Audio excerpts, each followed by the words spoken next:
ఎంతటి కష్టాన్ని అయినా భరించు, కానీ చులకనగా చూసేవారి వైపు కన్నెత్తి అయినా చూడకు. కడలి మధ్యలో పుట్టిన అలలా జీవితంలో ఎందరో పరిచయం అవుతారు, కానీ ఒడ్డుకు చేరిన అలల్లా కడవరకు కొందరే మనతో ఉంటారు.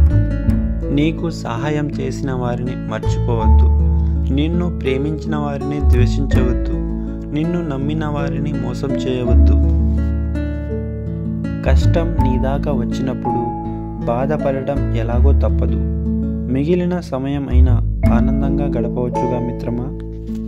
ఓ మంచి పని చేసేటప్పుడు ఎవరు ఎన్ని చెప్పినా వినకు, నీకు నచ్చింది చెయ్యి. అప్పుడే నువ్వు సంతోషంగా ప్రశాంతంగా ఉంటావు. జీవితంలో ఏది ఎప్పుడో చివరిదో చెప్పలేం. ఏ ఆట చివరిదో, ఏ మాట చివరిదో. అందుకే వీలైనంతగా పలకరిస్తూ ఉండు.